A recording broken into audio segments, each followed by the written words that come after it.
nouvel épisode du podcast Sauce Secrète. Aujourd'hui, je reçois Mathieu Bernard. Alors, ce qui est super intéressant avec cet épisode, c'est que on sent que Mathieu, il a beaucoup réfléchi à tous les concepts dont on aborde. On parle beaucoup de personal branding, de LinkedIn. Mathieu, il structure son activité autour de l'accompagnement de dirigeants sur LinkedIn avec des offres à la fois de coaching, consulting et de ghostwriting. Et donc, on sent il a distillé une pensée qui est très claire, qui est très impactante sur le sujet. Donc, hyper intéressant. On parle des grandes tendances du personal branding en 2026-2027. On parle de ses offres. On parle de comment il construit sa stratégie de contenu. Bref, encore un épisode passionnant. N'hésitez pas à me dire ce que vous en avez pensé en commentaire. Et je vous souhaite une très bonne écoute. Salut Mathieu, merci beaucoup d'avoir accepté mon invitation. Salut, merci à toi Valentin. Pour démarrer, j'aimerais qu'on parle d'un post récent que tu as fait. Je pense que ça pourrait faire une belle entrée en matière sur LinkedIn, où tu parlais un peu des grandes tendances du personal branding en 2026. Ouais. Est-ce que tu peux nous parler un peu peut-être de la tendance ou des deux, trois tendances un peu marquantes que tu observes sur le marché? Ouais, très bonne question. On attaque direct dans le Tout de dans suite. le vif. Effectivement, j'ai fait début janvier un post sur mes prédictions, même si attention, c'est à prendre avec des pincettes. C'est que comme ça fait 4-5 ans presque maintenant que je bosse sur le sujet, bah à force, il y a des petites choses, en tout cas des tendances de fond que je vois qui sont plus souvent plus profondes que les derniers hacks ou les derniers changements d'algorithme ou les derniers trucs qu'on voit facilement sur les réseaux, sur LinkedIn. Ce que j'observe sur allez, peut-être les 2 points les plus saillants pour moi, c'est il y a eu en fait, on est dans un pour moi, c'est ouais, le premier point, c'est que la réputation, pour moi, elle a toujours plus été plus importante, mais elle revient au premier plan par rapport à la notoriété. C'est-à-dire que quand on travaille son personal branding, ça, comme des gens me disent: «C'est juste travailler leur communication», enfin peu importe. Souvent les gens pensent en première instance à notoriété. Je veux être connu, je veux de la visibilité. Ça c'est super, sauf que, on commence à arriver à la fois à une forme de maturation du marché sur, le marché maintenant il commence à être bien éduqué, hein, sur comment prendre la parole, sur, LinkedIn, il y a de plus en plus de monde. Si on prend les réseaux, Insta aussi, le niveau augmente, on va dire, et les entreprises mettent de plus en plus de budget si elles veulent être visibles par le contenu organique. Parce que je rappelle que derrière souvent la personal branding et la communication, on est sur du contenu organique et pas de la pub. Voilà, le niveau du contenu organique global augmente avec les entreprises qui s'y mettent.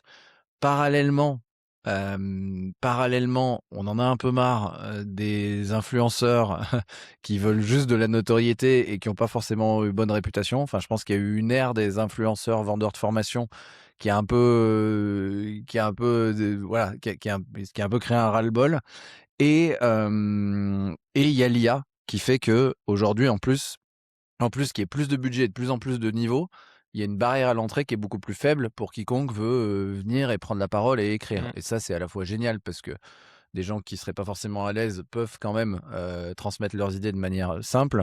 Mais c'est moins génial parce que du coup, il y a plein de contenus de merde. Enfin, c'est-à-dire qu'il y a plein de contenus de merde et il y a une quantité de contenu qui est générée qui est énorme et du coup, on p pour résumer tout ça, tu peux pas, si tu veux bosser ton personal branding pour moi, tu peux pas gagner la bataille de la quantité, tu peux plus. Parce qu'il faut soit avoir des moyens illimités, comme ceux d'une entreprise, soit faire, vachement d'IA et très, très bien maîtriser l'IA si tu veux rester authentique et cetera. Donc moi, ce que j'observe et ce que je vois chez des leaders d'opinion qui percent notamment et j'ai des cas concrets, mais c'est que travailler le fond de sa pensée, la profondeur de pensée et son opinion et essayer de rester vraiment, dans une recherche de, quel est le bon terme? C'est, intégrité entre mes actes et ce que je raconte et donc je peux pas, dire des choses tous les jours. Je fais enfin voilà, rester dans une intégrité, une écologie par rapport à ce que je fais, c'est plus important qu'être dans la masse et abreuver les gens de plein, plein, plein de contenu et je pense que ce truc-là est vrai depuis toujours, mais il faut faire encore plus attention aujourd'hui. La réputation, c'est ce qui reste, c'est ce qu'on dit de nous quand on n'est pas dans la pièce et la notoriété passe et voilà et Je peux même prendre un exemple. J'écoutais récemment, qui parlera peut-être plus à tout le monde, parce que là, je suis très dans la technique, mais j'écoutais récemment un podcast sur Legend où Patrick Bruel parlait d'un moment où il a eu énormément de notoriété, la Bru-Bru-mania, la Bruel-mania, pour ceux qui étaient déjà présents parmi nous dans les années 90, fin des années 90.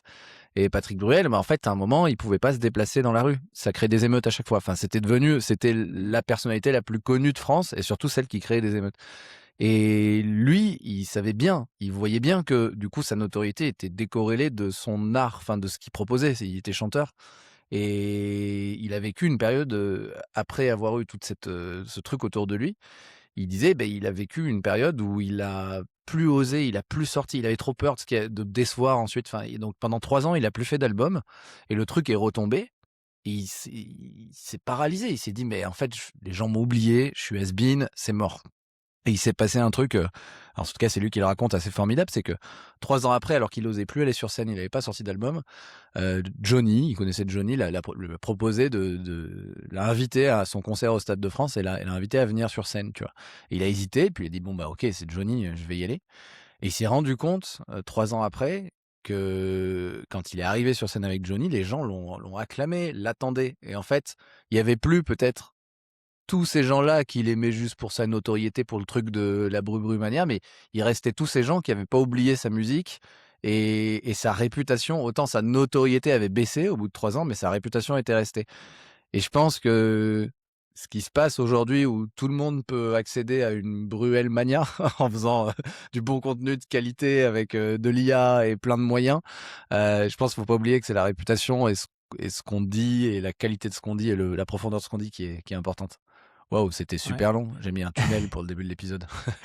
Non, mais super intéressant et ça me fait penser à 2 réflexions. Alors, je sais pas depuis quand, combien de temps exactement tu es dans ce game du marketing, entrepreneuriat en ligne, mais ce que tu m'inspires, enfin, tu vois, moi, ça fait bientôt 10 ans là et tu Ok. vois, je me disais qu'en 10 ans, j'ai vu plein d'infopreneurs que tu citais un peu exploser d'un coup. Tu vois, d'un Mhm. coup, ils sortent de nulle part, ils explosent, tu ne vois qu'eux, ils bombardent de contenu, ils font des likes, ils font des commentaires.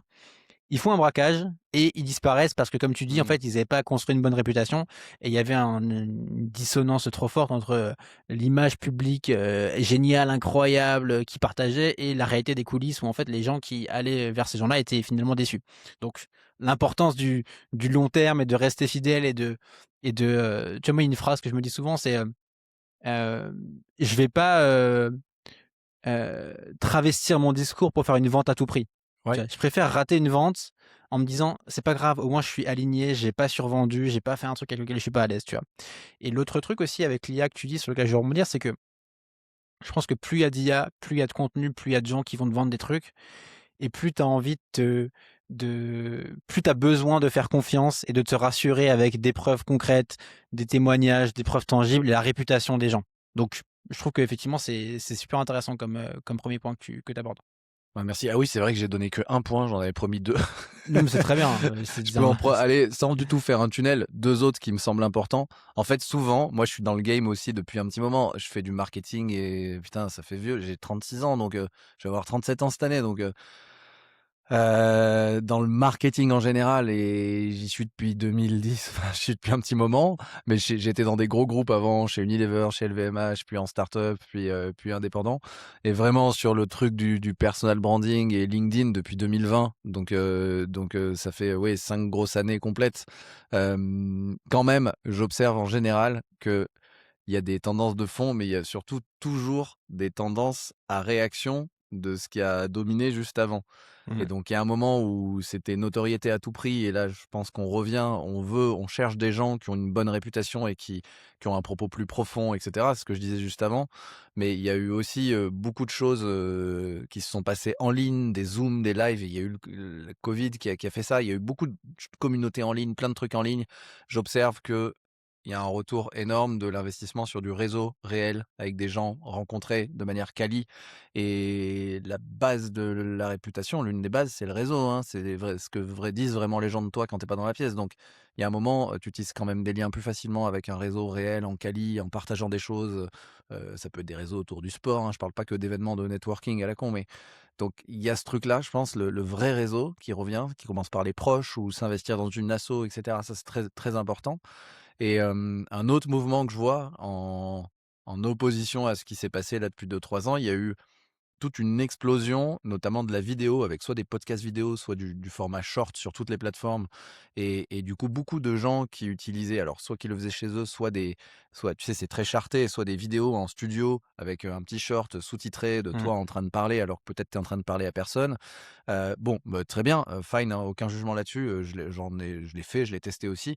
Là, j'observe par exemple cette année un retour à du contenu plus authentique, même si c'est galvaudé, mais fait maison, c'est-à-dire, des gens avec un décor cru, c'est eux qui parlent d'une traite, c'est moins monté, à l'image de chaînes qui ont été lancées par des anciens, monstres de LinkedIn d'ailleurs, Guillaume Moubèche ou, Grégoire Gambato. Ils ont des chaînes YouTube où c'est eux qui parlent pendant un quart d'heure face caméra, sans espèce de sous-titres, sans studio et en fait ça marche bien. Bah, alors la condition c'est de dire des choses intéressantes, mais il y a un format un peu anti, studio hyper Mmh. charté qui est pas mal et qui donne peut-être de l'espoir à ceux qui ont un peu moins de moyens. Je pense qu'il faut être très, très bon, hein, pour que ça marche et dire des choses intéressantes. Il y a quand même un travail édito, mais ça, je pense que c'est intéressant, et Ouais. pareil, il y a eu du snack, beaucoup de snack. Alors ça continue, mais je pense qu'il y a un retour à du contenu de stock. Le flux, c'est-à-dire ce qui est un post LinkedIn, tout le contenu éphémère post LinkedIn, Insta qui ramène beaucoup de visibilité, c'est bien. Mais aujourd'hui, on recherche aussi à les lire, à consommer et même peut-être dans sa stratégie à avoir du stock, des newsletters et du podcast, des choses qui restent, qui référencent. Ça, je pense, c'est important. Tu sais, Ouais. truc, bête, mais je le savais pas, mais j'ai un prospect là qui m'a dit et je suis allé vérifier, c'est vrai, et je savais pas il m'avait trouvé par ChatGPT. Il avait dit personal branding, top, coach personal branding en France. Je sais pas la requête qu'il a fait exactement. Et je ressors en premier et c'est grâce au fait que j'ai un podcast qui est sur YouTube, j'ai une Mmh. newsletter et ça depuis longtemps, mon nom est associé à personal branding et pourtant, ma chaîne YouTube, elle est pas géniale, tu vois? Mais par contre, c'est du contenu de stock qui existe et qui me référence et c'est con, mais sur le long terme, ça fait pas énormément de visibilité, mais par contre, les gens, ils me trouvent avec ça, tu vois? Ouais, Voilà. hyper intéressant et tu vois, il y a un mot qu'on a employé à un moment qu'on n'emploie plus du tout, c'est le mot viralité. Je sais pas si tu vois, il y a eu une Ouais. période où tout le monde parlait de: «Ah, il faut être viral, je veux être viral, Bah, c'est machin». ça, les shorts, les Ouais posts viraux, les et ça, on n'en parle plus du tout. Plus personne. Enfin, il y en a encore qui doivent, vouloir l'être, mais plus grand monde ne fait des promesses sur le fait de deviens viral, maintenant, c'est un peu ce que tu dis, c'est, créer une audience qualifiée de niche, valorise tes compétences, valorise ton expertise. Je pense que c'est une bonne évolution. C'est une bonne évolution et je pense que c'est aussi du fait que comme il y a plus de concurrence, plus de gens et que les C'est plus réseaux dur. deviennent matures, c'est plus dur. Donc en Mmh. fait, là où il y a des gens et je pense qui vendaient la viralité et je pense que c'était une fausse promesse parce que tu peux jamais promettre la viralité. Tu peux avoir des recettes, mais ça ne marche quand même pas à tous les coups. Je pense que c'est de plus en plus compliqué de vendre la viralité, ouais. Ouais. Tiens, je me demandais quand tu disais, tu parlais de l'importance des réseaux physiques, tu es basé où toi?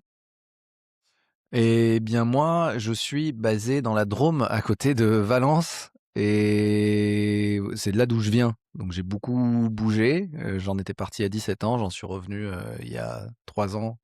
Donc j'ai été longtemps à Paris et tu vois, c'est en revenant après 10 ans à Paris que j'ai pris conscience de la chance que j'avais à un moment à Paris d'être quand même au cœur du réacteur. Il y a beaucoup de monde, c'est très facile de rencontrer les gens. Donc quelque part, c'est ouais, j'ai pris conscience de la valeur de ça en étant un peu plus loin, donc c'est très bien, hein, ça a plein d'avantages d'être dans la Drôme, Mmh. c'est génial. En revanche, je me rends compte de à quel point, bah, le fait il y a moins de réseaux ici, il y a moins de business, on va pas se mentir, hein, c'est pas pareil. Il y a moins de choses, qui se passent et ben, ouais, avec un peu de recul, c'est important et Mmh. donc, beh, moi, ma solution alors, il y a des hacks, hein, à ça, mais ça remplace pas le lien réel, mais ma solution à moi, ça a été, en fait, j'ai lancé mon podcast quand je suis revenu ici. Ça a été une manière pour moi d'avoir du lien avec des gens, des conversations d'1 heure à peu près avec des gens et mon podcast a été mon premier levier de réseau. Alors oui, c'est à distance, mais j'en ai fait quand même un peu en physique aussi. Ça et donc c'est pas évident, mais je reste convaincu que c'est important, ouais, de Ouais. bouger un peu de temps en temps. Tu peux nous parler de ton parcours dans les grandes lignes? T'en as parlé un petit peu, grand groupe, start-up, freelance, comment ça s'est fait, et particulièrement, est-ce que tu peux nous dire, comment t'en es venu à te lancer en freelance?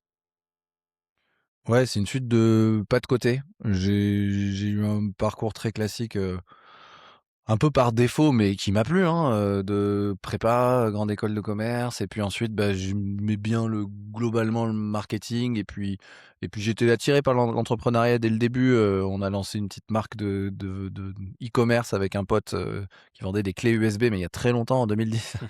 Et donc, bon, j'ai adoré. Le problème, c'est que j'avais un énorme prêt à rembourser, donc j'ai vite trouvé un job, dans un gros groupe et j'ai adoré découvrir les gros groupes. Donc mon premier vrai CDI a été chez, Unilever et j'ai eu la chance d'être sur un projet e-commerce, un lancement de marque e-commerce. Donc j'ai fait du e-commerce avec beaucoup de moyens et donc il y avait environnement grosse marque et puis marketing plutôt d'acquisition avec beaucoup de leviers payants, incluant même carrément la télé, hein, avec les budgets des gros groupes. Donc c'est intéressant d'avoir cette vision 360 de tous les leviers payants. J'ai continué à faire du e-commerce ensuite, dans une maison de chez LVMH qui s'appelle Make Up Forever. Et ensuite, bah, j'avais envie de voir, les gros groupes, c'était un peu lent. Enfin, j'avais envie d'avoir plus de vitesse d'exécution, et cetera. Donc je suis allé en start-up où là, je suis devenu CMO, donc ça veut dire directeur marketing d'une start-up qui s'appelle Iconoclast. Et là, bah, avec 0 moyen, une équipe à monter, un business à monter, parce que j'étais responsable aussi du chiffre d'affaires, enfin des ventes, quoi. Bah, j'ai découvert là le marketing pas payant, du coup, le marketing de contenu. Et donc là, ça m'a permis d'explorer comment on fait le 0 à 1 million sans 1 euro de marketing. Et on l'a fait. Et donc j'ai activé tous les leviers organiques possibles, newsletter, podcast. Alors à l'époque, je faisais des lives, c'était un peu comme un podcast, mais LinkedIn, bien sûr. Et voilà, ça nous a permis de faire décoller ce business. Et j'y suis resté 2 ans et demi. Ça nous a permis aussi de lever des fonds. Voilà, c'est là que j'ai découvert, je l'appelais pas comme ça, hein, mais le personal branding, le fait de créer du contenu et notamment que chaque membre de l'équipe prenait la parole en son nom. Et ouais, ça nous a amené plein de choses autres que le business, notamment de lever 3 millions d'euros sur un business physique en plein Covid. Ça, c'est ce qu'on a fait avec Marie, la fondatrice, que je salue si jamais elle écoute ce podcast. Et donc, c'était très bien, mais c'était quand même pas ma boîte, c'était celle de Marie. Et voilà, c'est avec un projet de vie que je me suis mis à mon compte. C'était un projet de vie de famille, de changer d'endroit. Et je pouvais pas continuer chez Iconoclast sans être physiquement présent. Donc c'est comme ça que je me suis lancé en freelance.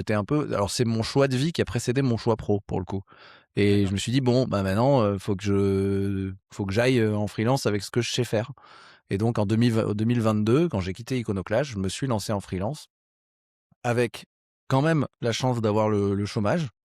Donc ça, il faut le dire que ça m'a aidé à à souffler et à pas y aller mort de stress et surtout à pas foncer sur la première opportunité. Du coup, je me suis dit, je peux prendre le temps de quand même checker ce que j'ai vraiment envie. Contrairement à, en sortant de chez Iconoclast, j'avais quand même des propositions pour être CMO d'autres boîtes, même en format freelance, tu vois. Et je me suis dit, non, non, t'as le chômage, donc c'est pas pour rien faire, mais c'est une chance de tailler le truc pour toi. Et donc, j'ai vachement itéré au début. Bah, justement, je m'étais positionné en LinkedIn CMO freelance. Et donc là, j'ai vu qu'il y avait plein de demandes, mais j'avais pas envie de refaire le même job ailleurs, même si c'était sur un format freelance.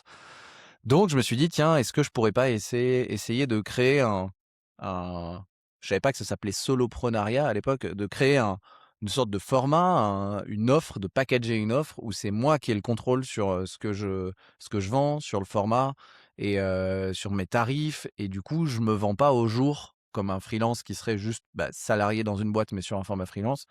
Mais petit à petit, je crée comme une sorte de produit, une offre, mais je savais pas du tout. Enfin voilà, je savais que je voulais essayer de faire ce format, mais je savais pas du tout vers là où je voulais aller. Donc au début, je me suis mis de manière très large en growth marketer freelance.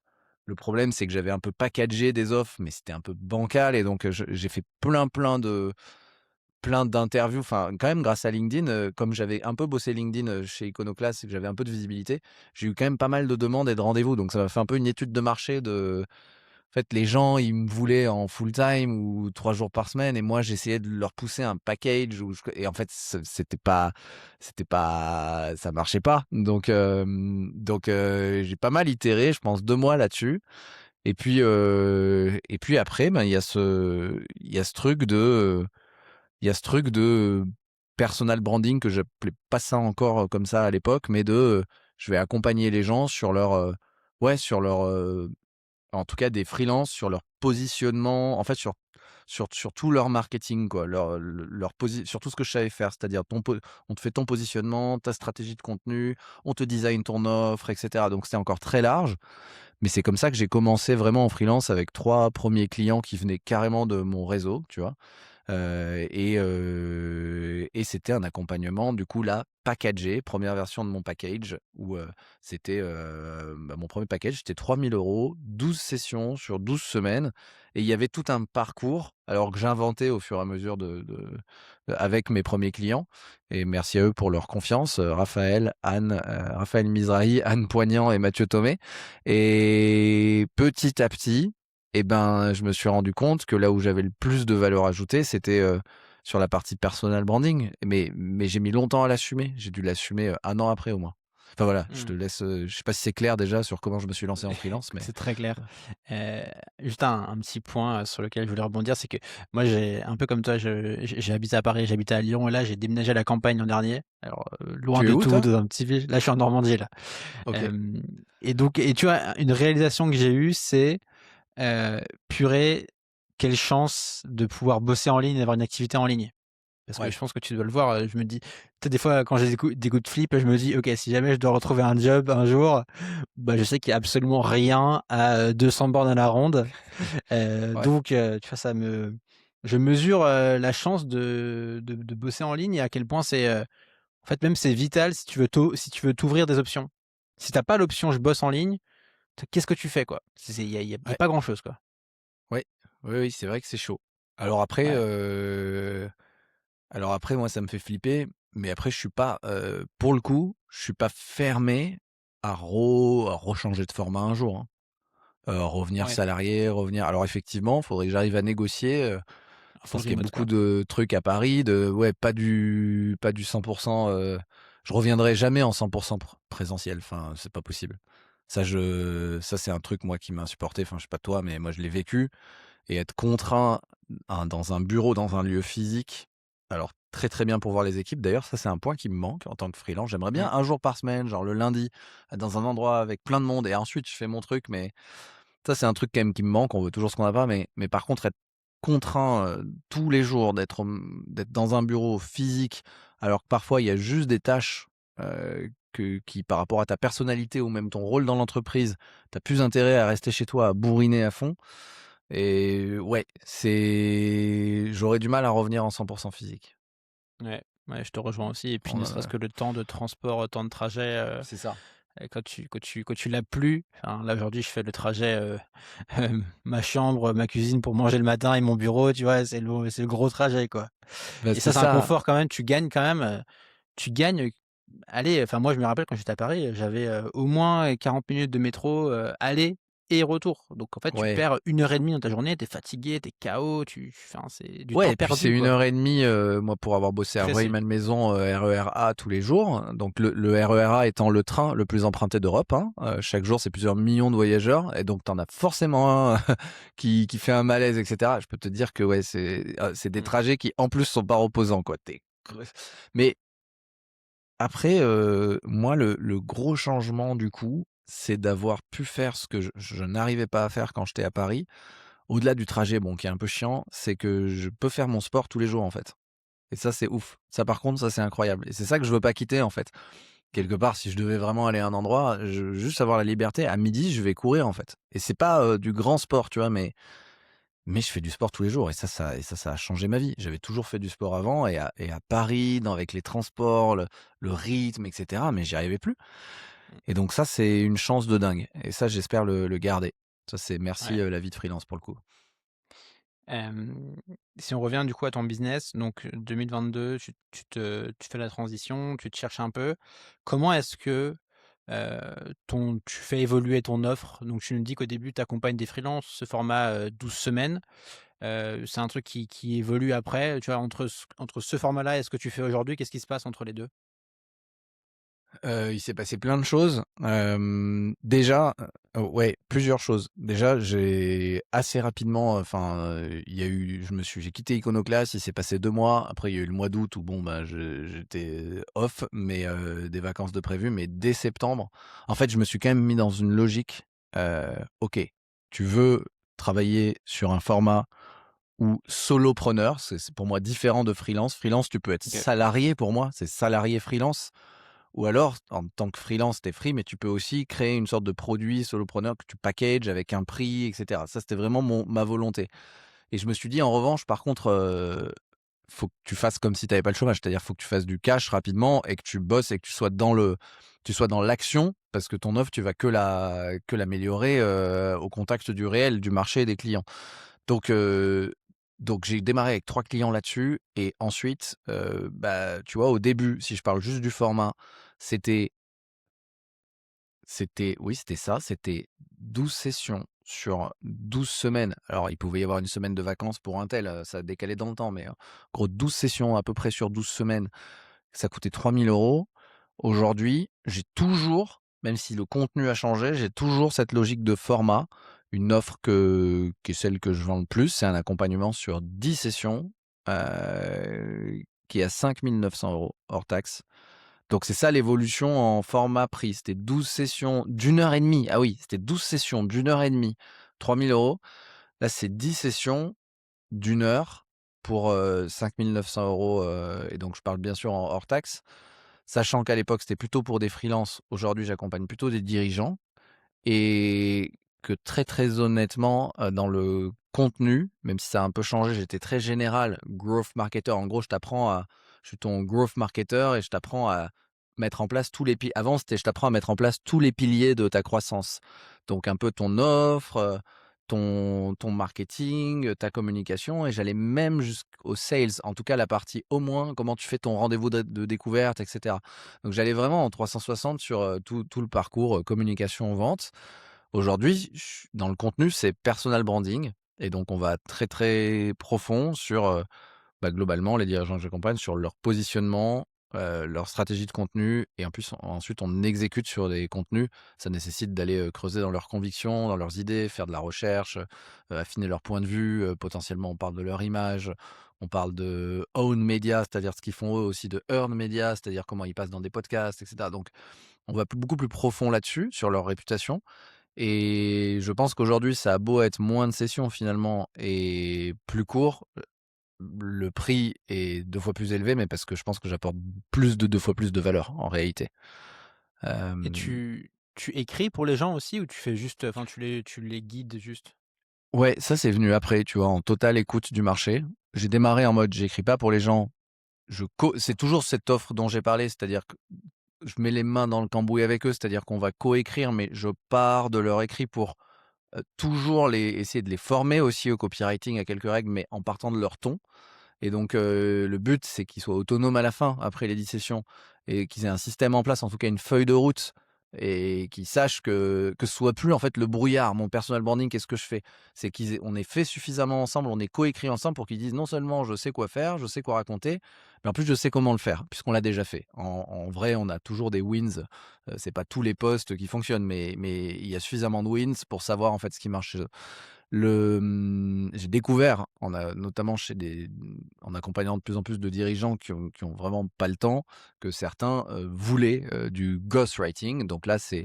je fais exactement le même processus, de travail sur le positionnement et de stratégie éditoriale, sauf que j'écris pour eux. Mais dans le format, ça change pas tellement. On se voit toujours sur des sessions d'une heure qui sont potentiellement un peu plus espacées, ça dépend, combien de posts doit sortir par semaine. Mais donc du coup, je fais ça aussi. Ça s'est ajouté depuis. Toujours sur un même format packagé. Moi, mon enjeu depuis le début, c'est d'avoir des offres packagées. Donc j'ai l'offre, accompagnement qui ressemble un peu à du coaching, j'ai l'offre, ghostwriting. J'ai aussi fait de la formation, d'équipe où en fait je les forme en physique et ensuite je les accompagne, soit en collectif, soit en individuel. Mais ça, c'est des trucs packagés avec un cadre hyper clair. Tu vois, il y a un contrat associé à chaque offre.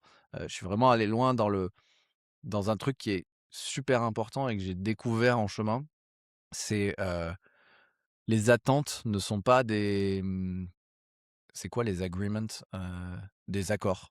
Les OK. on confond souvent, un peu moi j'avançais un peu parfois trop dans un flou artistique où comme, je confondais, en fait, en restant flou, tu crées des attentes, mais en faisant signer en définissant un cadre ultra clair, en faisant signer des accords potentiellement dans jusqu'à du contrat, bah, tu enlèves tous les attentes, qui viennent des zones de flou et tu engages beaucoup plus les gens, tu te fais moins bouffer sur, ils dépassent une session et cetera. Donc j'ai voilà, je quand je dis que je tenais à ce package, et mon offre, bah, même en l'ayant packagé, ça a parfois été dur parce que je me faisais un peu bouffer, je me sentais obligé de donner une session supplémentaire, machin. Mmh. Non, non et là, je suis allé, enfin et je continue, je pense que j'ai encore du chemin, mais à aller jusqu'à un produit où, même si c'est ultra personnalisé à l'intérieur, je suis entièrement, maître et responsable et donc du coup, moi, j'ai une obligation de moyens, hein. Je suis entièrement responsable, mais il y a une co-responsabilité, c'est-à-dire que la personne en face, s'engage. Ça, c'est hyper important. Je sais pas pourquoi j'ai dit ça, mais ça me semblait important de le dire, sur l'évolution de mon offre. Ça se voit pas et je pense que c'est sous-estimé par beaucoup de freelances à quel point, si tu veux te faire respecter, si tu veux un engagement en face, et ben toi, tu dois t'engager et pour t'engager, tu dois définir un cadre et quand tu as défini un cadre et ben, au moins c'est clair. Il peut y avoir discussion sur le cadre dès le début ou s'il y a sortie de cadre et ben, il y a conscience, que c'est hors Mmh. cadre. Je dis ça parce que je bosse avec des boîtes de plus en plus grosses et le rapport de force, il est pas toujours, enfin, il est pas équitable de fait, ils ont plus de moyens, et voilà donc mon offre, elle a aussi évolué vers plus de rigueur. C'est vrai que, de ce que tu enfin, de ce que j'imagine, tu peux tomber un peu dans enfin, les clients peuvent tomber dans 2 écueils. Il y a l'écueil, «Ah, je me suis engagé sur du ghostwriting, mais moi-même en tant que CEO, je prends pas le temps pour être dispo à des calls, toutes les semaines ou et de faire le travail, donc ça, c'est un truc, qui peut arriver. Donc le fait de le cadrer dès le départ, ça aide aussi à avoir un support pour recadrer le CEO. C'est pas juste: «Hello, faut que tu sois Ouais. dispo», c'est: «Tiens, tu as signé, donc tu t'engages à ça». Et le truc aussi, c'est, ce qui peut arriver, c'est des clients qui ont des attentes déraisonnables par rapport au contenu, qui croient que ça va être un coup de baguette magique. Donc peut-être que cadrer aussi, je sais pas si tu cadres, ce qu'il est possible d'obtenir ou si tu donnes un aperçu de: «Tiens, bah, voici ce qu'on va pouvoir faire, voici ce qui est, voici ce qui est, réaliste, voici ce qui ne l'est pas». Ça peut aussi aider à faire que la collaboration se passe bien, quoi. Ouais, si, si, pour ça, en fait, déjà, il y a une règle, hein, franchement, ne jamais s'engager sur du résultat. C'est Mmh. n la moi, en tout cas, je parle pour, indépendant, freelance dans de la prestation de service. Ouais. J'ai une obligation de moyens. Je m'engage, je me donne à 200 sur l'obligation de moyens. À la fin, le résultat, je peux pas toujours le contrôler. Je donne un cas, concret et je citerai pas le nom, mais j'ai un client, j'ai remarqué qu'on faisait des bons posts, mais mais qu'en fait, alors il y en a un qui a complètement explosé, mais la plupart de ses posts restaient bloqués à enfin vraiment, un gars, il m'a contacté, il avait 2 likes par post, concrètement. Un réseau de 10 000 abonnés, il postait, il faisait 2 likes par post. Donc je me dis: «Waouh, il y a un truc». Bon, ses posts étaient mauvais, tu vois? Enfin, en tout cas, pas adaptés, pas au bon format, pour LinkedIn. Mais on a pris le truc ensemble et il y en a un qui a vraiment explosé, qui a fait, 2 000 likes et là, il a rempli son calendrier donc très bien, victoire. Mais on voyait, que ça montait à 10-15 mais ça restait très, très bas et en lui posant des questions et en fouillant dans ses vieux posts, j'ai vu qu'il avait, éclaté sa réputation. Il avait fait des trucs, il avait dit des choses et je pense que j'ai pas tout vu, mais j'ai vu quelques anciens posts qu'il s'était mis à dos une grosse partie de son audience et donc on pouvait faire les meilleurs posts du monde, ça remontait pas donc donc déjà voilà, faut juste jamais s'engager sur des résultats et encore pire sur des résultats de vente parce que tu peux faire des super Mmh. posts et ça marche, mais derrière le gars il vend pas. Tu lui dis: «Ouais, je vais te faire des posts, tu vas avoir des super rendez-vous», mais si son offre elle est mauvaise à la personne, si la personne elle sait pas closer derrière, bah, tu peux pas. Donc moi, ouais, je fais hyper attention à m'engager sur des moyens et pas des résultats et ensuite sur les moyens à mettre en place, je suis hyper clair sur l'effort à fournir pour le client sur l'effort que moi je vais fournir et surtout, je mesure, hein, je donne des KPIs et donc on mesure ensemble, nous par exemple, si on prend, purement LinkedIn et il y a un KPI qui est super important et on fait un relevé des compteurs dès le début, le nombre de visites sur le profil. Je dis: «Là, voilà le point de départ. Ça, c'est un enjeu, c'est qu'on alors on va mesurer chaque poste, hein, comment ça marche, mais c'est qu'on augmente tes visites sur ce profil. Ça va être corrélé à tes opportunités. Ça, si ça augmente pas déjà, c'est qu'il y a enfin normalement, ça augmente tout le temps, hein, mais j'essaie là, je m'engage sur le fait qu'on augmente ce KPI-là, par exemple et je sais qu'en faisant des efforts, ça va marcher. Mais faut faire hyper attention, ouais. À la fois, je cadre par de la mesure de KPI et à la Mm. fois, je cadre par des obligations de moyens et à mesure qu'on avance, que ça marche ou que ça marche pas, par exemple, si on prend un poste, j'analyse toujours pourquoi et jamais s'enflammer. Un poste qui marche, je dis pourquoi, un poste qui marche pas, je dis pourquoi et donc petit à petit, on avance quand même en essayant de faire des hypothèses et de valider ou invalider des hypothèses. Je pense que enfin, en tout cas, moi, dans mon cas, c'est la seule manière d'avancer. C'est-à-dire que il n'y a pas de boule de cristal dans la communication, ni sur la réputation, ni sur le personal branding. Je le dis tout de suite aussi, ça faut gérer aussi les. J'ai pas de boule de cristal. Si je savais justement promettre de la viralité, on en parlait au début, je serais multimillionnaire, multimilliardaire Ouais. même. Enfin, tout le monde m'appellerait. Donc non, non. Faut gérer aussi. Je pense que ça fait partie de poser le cadre, de gérer les attentes du client. Et généralement, moi, ça se passe très concrètement.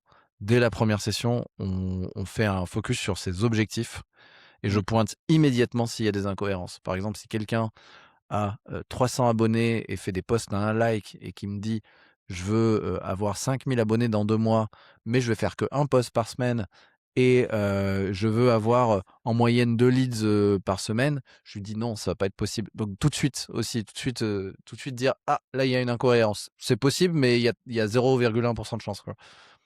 Ouais. J'essaie d'être assez transparent en fait, le plus possible. Si jamais imaginons que tu es en 1er call avec un prospect qui est intéressé par tes prestations et s'il te demande, heu, en combien de temps est-ce que je peux raisonnablement espérer des résultats? Qu'est-ce Je que lui donne tu des oui, bonne question. Je lui donne des stats, concrètes de résultats passés.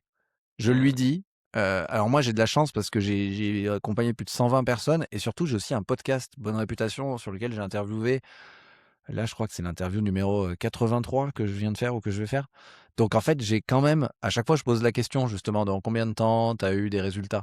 et ce que je sais, c'est que, sur des personnes qui ont aujourd'hui des gros résultats et je prends souvent des gens qui sont passés dans mon podcast, je peux prendre des clients, mais je sais qu'en moyenne, les gens qui postent 3 à 4 fois par semaine en démarrant de zéro, mais dont on sait qu'ils ont marché, je prends que des gens qui ont réussi à la fin, au moins on sait qu'ils ont des résultats maintenant. Je dis qu'en moyenne, et c'est quand je pose la question, ils mettent 2 à 3 mois à avoir la première opportunité. Et là, dans mon podcast, j'ai eu Ruben Tayeb, Melissa Osmani, Charlie Asfara, que des gens qui ont monté des business et qui sont partis de zéro, mais qui ont très bien réussi, en tout cas sur leur personal branding sur LinkedIn, à faire en sorte d'avoir plein d'opportunités, en tout cas des opportunités de manière régulière et qui leur ont permis de faire un business. Ils ont démarré de zéro comme tout le monde. Et donc, je leur montre généralement, je leur dis, bah, tu vois, ces gens-là là, qui ont des opportunités en permanence aujourd'hui, ben voilà combien ça a mis de temps pour démarrer. Et je donne aussi des exemples de clients. Et je pense que je peux répondre que comme ça, en donnant des exemples réels de ouais, choses factuelles et passées, quoi. Réelles, chiffrées, factuelles, passées, quoi. ouais, hyper intéressant donc je pense que c'est effectivement un bon étalon à avoir en tête, hein, 3-4 posts par semaine, ça te prend au moins 2-3 mois, heu ouais, moi j'ai même parlé là tu veux préciser? Je veux préciser que, heu, 3-4 posts par semaine pour avoir des résultats, là, comme on est sur un podcast qui parle de freelancing, j'ai pris pour des exemples de freelance qui veulent vraiment, créer de l'acquisition, en tout cas, faire par exemple de LinkedIn un levier d'opportunité. Aujourd'hui, j'ai un peu moins cette question. Quand un dirigeant, il vient me voir, il a un autre enjeu que Bien signer, sûr, bien qu'avoir sûr. des leads. Bien sûr, on veut tous faire du business, hein, mais la plupart aussi, ils ont des enjeux de réputation et donc ça peut être d'autres types de résultats, se faire inviter dans un podcast, se faire interviewer par la presse ou juste rassurer les investisseurs donc voilà, je précise que c'était dans le cadre d'un freelance qui veut se lancer et faire de LinkedIn son canal d'acquisition. Ce qui prend du temps et donc du coup, voilà, je voulais préciser ça. Ouais, tu as raison et moi j'aime bien parler de la règle des 100 jours, tu vois? Mmh. Bosse au moins, 100 jours, donc ça revient à 3 mois et après tu pourras tirer des conclusions de: «OK, est-ce que c qu'est-ce qui marche, qu'est-ce qui marche pas?» Et en fait, tu vois, d'un côté, oui, ça prend du temps, 3 mois à 3-4 postes par semaine, c'est du boulot, c'est de l'investissement, c'est du temps. Mais si tu imagines, tu vois, si tu mets ça en balance avec le ROI que ça te rapporte, tu vois, tu construis un business en ligne avec des clients qui vont vouloir bosser avec toi. Juste être, régulier et consistant sur LinkedIn 3 mois, en fait, c'est pas grand chose. Tu vois, le prix à payer, il est assez faible, mine de rien. Donc, Je suis d'accord, surtout si au début tu as du temps et pas trop de clients, ah oui. bah, paye avec ton temps et un jour, tu verras. Mais ouais, entièrement d'accord. Voilà, pour là, on parle de rythme plutôt pour des freelances. Je tiens à préciser que les dirigeants, je leur recommande jamais de partir avec 3-4 postes par semaine. Souvent, c'est pas leurs enjeux, c'est pas les mêmes Mmh. enjeux. Et donc sur des enjeux de pure réputation où tu as moins un enjeu de faire la vente, la prochaine vente dans 3 semaines, il y a pas du tout besoin d'aller à 3-4 postes par semaine. Donc là voilà, juste pour celles et ceux qui nous écoutent, le chiffre de 3-4 postes par semaine est juste à prendre avec des pincettes. Effectivement, c'est Marocco si vous démarrez et que vous avez du temps, bah, quitte Mmh. à y aller, autant y aller avec un poste tous les jours de la semaine, hein. Ça permet d'apprendre plus vite. Ouais. Je fais une petite pause de 30 secondes dans ton épisode. Est-ce que ça t'arrive parfois d'accepter des missions pas folles juste pour payer les factures? Est-ce que tu sais qu'il faut prospecter, créer du contenu, te positionner, structurer ton activité, mais que tu repousses sans cesse? Et est-ce que tu as l'impression de devoir repartir de zéro chaque mois et de gravir une montagne qui te semble insurmontable pour ton business de freelance? Si oui, c'est certainement que tu es bloqué actuellement dans ce que j'appelle le mode freelance bricoleur. Et j'ai justement enregistré un workshop gratuit dans lequel je t'explique pourquoi la majorité des freelances restent bloqués dans le mode bricoleur, les 4 fondations invisibles qui font la différence et qui vont te permettre de construire une activité solide et rentable, et enfin comment passer concrètement du mode bricoleur au mode professionnel. Je t'ai mis le lien en description de l'épisode. Fin de la parenthèse, on reprend l'épisode. Je voulais te demander aussi, donc tu disais que tu as démarré ta première offre, donc que tu facturais à 3 900 €, et là 3000, aujourd'hui 3 000 €. 2 900, c'est ça? Ou 3 000? Ouais, ouais, j'étais à 3 000 €, tout simple, ma première, et là aujourd'hui je suis à 5 900. Ouais. Est-ce que ça a été facile pour toi de tout de suite vendre sur des tarifs assez élevés? Ben, je suis pas un grand commercial moi à la base, donc non, c'était pas facile. Après, après en fait, pour moi 3 000 € et je dis juste pour moi, parce que je me lançais avec déjà quand même pas mal de bagages et d'expérience, j'avais déjà eu des salaires importants. Pour moi 3 000 € sur les 12 sessions d'1 h 30 et plus j'avais énormément de travail asynchrone en fait. C'était pas juste, les Mmh. sessions, je bossais pour délivrer 1 h 30 de session, je bossais une demi-journée, enfin au moins, et donc en fait je me suis vite rendu compte que les 3 000 € en fait c'était pas cher. Si je ramenais à mon coût horaire, même mon coût jour, j'allais même pas vivre en faisant comme ça, parce que je passais beaucoup trop de temps par client. En fait, je pouvais pas avoir beaucoup plus que 3 ou 4 ou 5 clients je pense max. Donc en fait, non, enfin, le 3 000 m'est vite apparu comme un prix pas assez cher. Mais par contre ensuite, quand j'ai monté mes prix, ouais, ça c'était pas facile à chaque fois. À chaque fois, j'avais la peur et donc ça s'est monté graduellement, hein, mais à chaque fois, j'avais la peur de, bah, si je mets ce prix et que ça vend pas, je suis con, j'ai l'air con, quoi.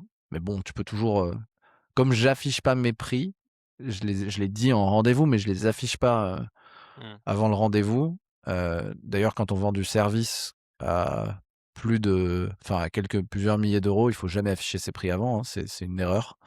Bah, comme ouais, à part si on a trop de demandes et qu'on est, une superstar et que voilà, on est Tony Robbins, mais ouais, comme j'affichais pas mes prix, je me disais toujours: «Bon, si jamais, je dis, il y a 3 rendez-vous qui se passent où je dis mon prix et j'ai une objection sur le prix, je redescendrai». Mais non, non, pas confortable de monter le prix. Mmh. Et est-ce que, c'est 2 fois plus dur de vendre à 6 000 versus 3 000? Tu vois, tu doubles le prix, Instinctivement, quand tu Non. te lances, tu te dis, voilà, ça va être 2 fois plus dur de vendre. Mais en fait, je pense que c'est pas le cas, mais ça m'intéresse d'avoir ton son de cloche. Non, non, alors ça me fait toujours peur de monter. En fait, j'ai mis le prix à chaque fois. Maintenant, j'essaie de mettre le prix à un niveau qui est sur une ligne de crête, à un niveau où je commence, où je suis encore à l'aise, mais au-dessus commencerait à me rendre mal à l'aise. Et donc le fait d'être au maximum de je suis encore à l'aise, ça va. Je vais pas sur le terrain. Je suis pas un assez bon vendeur ou un assez enfin un assez gros sales dans l'ADN pour mettre un prix de ouf et aller pitcher comme ça. C'est pas mon. Moi, je suis un marketeur. Je suis un gars qui fait de l'inbound. J'ai jamais envoyé un mail. Enfin, si j'ai déjà envoyé quand j'étais CMO, mais pour mon activité, j'ai jamais envoyé un mail de prospection. Tu vois, donc c'est que de l'entrant. Et voilà, j'ai une personnalité qui fait que je vais pas au charbon. Donc 5009 aujourd'hui, je considère vraiment par rapport à mon expérience, mes résultats, etc., que c'est un bon prix. Au-dessus de 6000, j'ai un petit seuil psychologique que je passerai peut-être un jour. Mais donc du coup, pardon, c'était quoi ta question? Est-ce que c'est 2 fois plus dur? C'est pas 2 fois Ouais. plus dur parce que j'ai pris confiance en moi et je sais ce que je délivre. Je l'ai monté graduellement et surtout, et ça, je pense que c'est le truc qui paraît évident, mais pas forcément quand on l'a pas fait, c'est que je vends pas aux mêmes personnes. En fait, 5009, bah, j'ai beaucoup moins de freelance. Au début, je vendais à d'autres indépendants qui avaient plein de super compétences, mais qui étaient pas bons en marketing. Aujourd'hui, mes clients, c'est plutôt des patrons d'entreprises qui sont parfois des petites entreprises, mais qui commencent parfois à être des grosses entreprises aussi. Et une fois, j'en ai une qui m'a dit 5009, c'est par mois. Et là, je me suis dit, oh putain, j'aurais pu vendre 3 fois 5009. Ça l'aurait pas choqué. Et ce truc-là m'a fait réaliser qu'en fait, à d'autres échelles, d'autres cibles qui ont d'autres problématiques et qui ont des boîtes qui font des millions, voire même, j'en ai deux qui ont des boîtes qui dépassent le milliard de chiffre d'affaires. En fait, tu joues pas avec les mêmes référentiels. Et donc, c'est pas 2 fois plus dur. Par contre, ce qui est plus dur, et ça, je suis content d'avoir progressé. J'ai commencé à avoir 4 ans sous le capot d'accompagnement. C'est qu'avec des clients de grosses boîtes qui te payent 5009 comme ils te paieraient un café, parce que enfin, c'est ça en fait, c'est que le prix n'est pas un sujet hein, à 5009 c'est à la bonne cible, le prix n'est même pas un sujet. Hein, je suis pas challengé. Par contre, dans l'exécution et dans ce que je délivre, je dois être bien meilleur. Ils attendent un niveau que j'aurais pas pu délivrer au début. Donc, il faut aussi se dire que le prix doit être corrélé au niveau que tu vas délivrer, tu vois. Et aujourd'hui, ça, voilà. Qu'est-ce qui change dans le delivery? Sur quel plan, si tu un exemple concret, ils attendent quelque chose de plus premium? Je pense que il y a ce qui, alors moi, il y a l'output, c'est-à-dire bien sûr, ce qui sort concrètement, c'est, sur un accompagnement très classique personal branding, sur LinkedIn, c'est les prises de parole qui sortent, les posts. Donc l'output, il doit être excellent. C'est-à-dire que le gars, il doit être fier ou la nana, il doit être fier de ses posts, tu vois? Il doit se dire: «Waouh, putain, c'est moi, mais mieux que j'aurais pu l'écrire, quoi», et ou je voulais le dire, mais je savais pas et c'est sorti. Donc là, il y a une qualité d'output. Il y a quand même une nécessité, ça, même si je m'engage sur des moyens, parfois je prends un peu la main parce qu'il y a des trucs, je sais que ça a plus de chances de marcher, et donc il y a quand même faire un peu exploser, qu'il y ait 2-3 postes qui explosent bien. Donc ça, c'est Mmh. sûr qu'ils sont contents, les gens sont contents. Donc ça, je m'arrange, j'y arrive toujours. C'est rare que j'y arrive pas. Donc ça, c'est important aussi. Donc j'ai assez normalement d'assises pour m'assurer que les gens, je vais quand même les faire exploser à un moment, et que l'output va faire que ils vont avoir des gens qui les recontactent, etc. Enfin, faut se dire que ça a vraiment un impact dans leur vie, les gens, même plus gros dirigeants, en tout cas pas des dirigeants de 440, mais des plus gros dirigeants, ils ont peur, comme tout le monde, de prendre la parole ou de se montrer, etc. Donc le fait de le faire, que ce soit un freelance ou un dirigeant, il est trop content quand ça marche et qu'il a des retours de ses potes ou de connaissances ou de gens dans sa boîte. Donc ça, c'est l'output. Et après, dans l'input, dans ce que je mets, oui, là, c'est une progression infinie. C'est comment je cadre, je gère les sessions, comment je les prends par la main pour à la fois, pour gérer les sessions de manière à ce que eux, dans leur semaine, ce soit un bon moment. fait, les dirigeants que j'accompagne, la plupart ont pas le temps, ils sont sous l'eau et ils prennent quand même 1 heure de leur précieux temps pour aller, investir sur leur marque personnelle. Si je suis pas prêt, si je suis endormi, ça va pas être bien. Donc il y a ce truc qui est intangible et je pense que c'est ma plus grande victoire, c'est quand quelqu'un il me dit: «Mais je veux continuer avec toi», tu vois? Il y en a que je suis depuis 2 ans, parce qu'en fait cette heure, qu'on a ensemble, toutes les semaines ou toutes les 2 semaines, c'est une heure où j'ai le sentiment pouvoir me vider et dire ce que j'ai sur le cœur et 2 d'avoir un ping-pong, intellectuel qui me fait progresser dans mes idées et cetera. Ça, je l'ai eu 2 3 fois, c'est le plus beau compliment que je puisse avoir, c'est là et donc ça, c'est de l'ordre du niveau de discussion, du niveau des questions, du niveau de aussi de comment j'arrive à entrer en relation avec la personne. Ça, j'ai remarqué qu'au-delà de ce qui va sortir en marketing, ça a une valeur immense pour les gens. Les gens ont rarement quelqu'un qui est focus 1 heure sur eux. Alors si, ils peuvent aller voir un psy, ils peuvent aller voir mais c'est peut-être ça qui est en commun avec d'autres métiers où tu payes quelqu'un qui est pendant 1 heure sur toi, sans jugement, parce que c'est pas des potes, je les connais pas, j'ai pas de casserole avec eux et focus sur les problématiques, sur ses problématiques, focus sur sa personne aussi, parce qu'en fait, il y a tout, tout en même temps. Et ça, arriver à petit à petit, ouais, à rentrer en connexion et avoir un niveau de prestat qui fait que l'expérience, au-delà du résultat est bonne, ben c'est ce que alors je suis pas bon tout le temps, hein, c'est pas possible, mais mon niveau plancher a augmenté suffisamment pour qu'aujourd'hui, je puisse répondre à des gars qui, en fait, au-delà de leur marketing, ils recherchent un ping-pong intellectuel, tu vois? Et donc c'est mon enjeu à moi et donc derrière, il y a des enjeux, qui sera, comment tu cadres, comment moi, même si je suis un consultant, derrière, j'ai un peu des enjeux de coaching. C'est comment tu poses aussi la bonne question au bon moment. Enfin, il y a de plus en plus des enjeux de posture et de coaching.